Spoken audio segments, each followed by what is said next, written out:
ደርቤ ያባባላል እናኑ አላመረው አረጋ ደርቤ የጠፋው ሰሜን ሞሎ በቃ ሄደ። እናት አባቴ እናቴንና አያቴን ጠይቃለሁ ከኔ ጋር ይኖር ነበር። አሁን እዛ ሄደ። በቃ አልሆነለትም። በባላፍቶ ወረዳ ሰቀላ የሚባል ቦታ ይኖር ነበር። አሁን እዛ ተነስቶ የት ልከር ነው ሲሉት አዲስ አበባ አባቴ ነው የምሄደው ብሎ ወጣሉ። እዛ ወዲህ ድካው የለም ጠፋ። በየትም ባስጠይቅ አባቴ ነው ብሎ የወጣው ወደ አዲስ አበባ ነው የምሄደው ብሎ አሉኝ አሉ። እኔም አልመጣ ወዴት እንደሄደም አይታወቅም። እና ይሄን ነው በ69 አመጣሁት እኔ ነኝ እጄ ያመጣሁት። አንጥቼ ትምህርት ሲማር 9ኛ ክፍል እንደሆነ በቃ በሙሉ 80 ያው ብሔራዊ ውትድርና ትምህርት ገበታው አንስተው ወሰዱት። እሺ ሀዛ አስመራ ሲኖር 4 አመት ያው በ83 ተፈናቀለ። ሱዳን ሄዶ ከርሞ ጥቅምት 27 በ84 መጣልኝ እዚሁ አዲስ አበባ። አዎ እሺ አዲስ አበባ መጣ። ሲብዬ ተቀበልና በቃ ሲኖር አሁንም በ84 በመጋቢት እሄዳለሁኝ ሀገር ቤት አለ። ምን ልታረግ እሄዳለሁኝ እናቴንና አያቶችን አይቼ እመጣለሁ ያሉ። አዎ 10 አመት ልጅ ሆኖ መጥቶ አሳደግኩኝ እንጂ አልወልደው። አሁን በቃ ያው ተያዝነን ሰተነው ሄዶ እዚያ ከርሞ በግንቦት መጣ ተመልሶ መጥቶ ቤት እሰራለሁ ሰቀላ በቃ ገንዘብ ስጡኝ አለን። ያን ገንዘብ ላሞች ነበሩና ላሞች ሽጠነ ሰጠነው። ሰራ በቃ ሻይ ምናምን ምነግዳለሁ ዕቃ ግዢልኝ አለን። መርካቶ እጀ ሙሉ ዕቃ ገዝቼ እሱን ይዞ ተነስቶ ሄደ።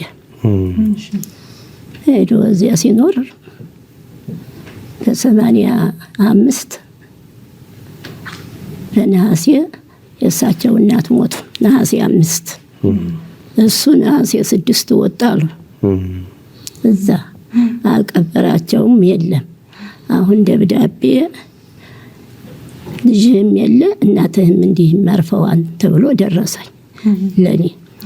የልጅን መጥፋት እንግዲህ አትንገሩብኝ የእናቲቱን ላርዳ ብዬ ያው እናቲቱን አስረዳሁኝ። የመጣ ሰው እዚያ ወዲያው ልጅህ አልመጣም ይለዋል ድንኳን ላይ እንዳለን። ኧረ የለም አልመጣም ጠፍቶብና እንግዲህ እኔ ምን አውቃለሁ። ነሐሴ 5 የማስታውሰው ነሐሴ 5 መሞታቸውን ሴትዮይቱ በሱ ነው እንግዲህ ያስኩት። ወደ አዲስ አበባ ሄደ ብሎ ነው አዲስ አበባ አባቴ ሄድኩኝ ብሎ ነው የወጣው አሉ። የለም ቃኛም አልመጣ እዚህ ሀገርም አለ ተብሎ አንድ ነገር አንድ ደብዳቤም የለንም። እዚያን ጊዜ አንስተና ልጄ መቼም ሰማይ እንደሆነ ምድር በላይ ካለ ሳላየው ብሞት በጣም ይቆጨኛል። ልጄ ካለህ አይን ላይ እንታይ ካለበት ይመቸው ካልተመቸውም እንደው አለን ሰምቼ ሞት አይቆጨኝም። ሞተም እኮ ጥሩ ነው። እርም ማውጣት ጥሩ ነው። ማንም አይበልጥ መቼስ። አሁን እንግዲህ አዲስ አበባ ሁለት ቀብር ያለው አንደኛው ሙቶ ቀረ። ሴቷ ልጅም በዚህ ካና ማርያም ባላግብታ ስትኖር ታመመችብኝ። የቀን ስራ እየሰራው ያስቀመጥኳትን ፍራንክ አውጥቼ ልጄ ትተርፍልኛለህ ብዬ አሳክሜ ከዳችኝ። አሁን እሱ ወይ ሞታ ይባል ወይ አለ ይባል ሰው እንደዚህ አድርገህ ለምን አታሳውቅም ሲል ያው መቼ አስፈዘግዶ በጎረቤት እዚህ ትሰራለህ ይሃኛ አካባቢ እሷን ወዶ እሷ አርግዛ እሷን ወስዶ አሳፍረው እሱ ወሎ ሄደ።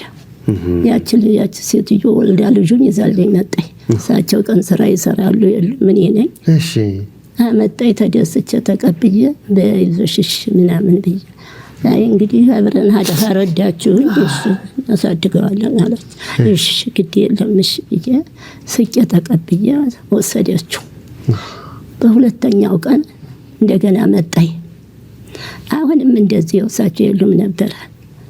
በቃ አሁንም ተቀብዬ ሰድ በሶስተኛው ጎረቤት ተድና ሰውየው አሉ መሰል ፈራሁኝ አልገባም አለቻት። ያቺ ሴትዮ ልጅ ታቅፋ ይዛ ደርቢያው ይህ ልጅ ማንን ይመስላል እያለ ያመጣች ጎረቤታችን ይዛ አላውቅም አሏት። እንዲያው ቃሊያ ማሊያ እንዲያው ወዲያው መልስ ብላ ይዛው ወጣች። በቃ አዚያች አንስታ ሁለተኛ ደብዳቤ የለ ስልክ የለ መንጣት የለ። ይኸው ልጁም ይኖር ይሞት ልጅ መሰላቸው በበረሃ ውትድርና በዚህ በቃ ትምህርት እየተማረ ሰውነቱ እየቀነሰ ይሄዳል። ጓደኞቹ ምን ነው ጋሽ ደርቤ አረጋ እንዴት ነው ሰውነቱ ይቀንሳል እህል አይበላም እንዴ ይሉኛል። ጠረጴዛው አድርጋለት ትሄዳለህ አይበላም። ማታ ስመጣ ጠረጴዛው ላይ እንጀራ ቁጭ ብሎ አገኛለሁ። ምንድን ነው እንጀራ ጠዋት አድርጌለት ይኸው አይበላም ጥሎት ሄዷል። አሁን ቢመጣም ደግሞ በቃ አይበላውም አለች። ለኬም እሱ የሆነው ነገር እኔ ምን እንደሆነ እንጃ። ለምንድን ነው የማትበላው ለምንድን ነው ስለው አይናገርም። ዝም ነው። አሁን ለኬም እሱ ትምህርት ቤት ሲሄድ ሜዳ አቋርጦ ሲሄድ ልክፍት ወጣበት ቦታ ይደርሳል፣ ይደነግጣል። ወይ እንዲህ ነኝ አይለኝም። እኔ ስራ ስፎጋው የማታ መጥቻችን ቀምሼ ተኛለሁ። አሁን ንባቤ እንደው ዝም ብሎ በቃ እንደው ያነባል። በኋላ በስመ አብ ብዬ ብድግ ብዬ ምንድን ነው ስለው አይ እድሌ ተሰበራል። እድሌ ተሰበረ ሲለኝ በቃ በዛው ተወጋ ሄደ ልጅ እድሌ ተሰበረ አለ። በቃ አይዞት እድልን ቀና የሚያደርግ አምላክ አለ።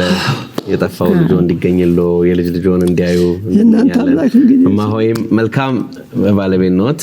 እድሜን ከጤና ይስጣችሁ፣ ሰላሙን ይስጣችሁ፣ ቸር ያሰማን። ዋናው ነገር እሱ ነው።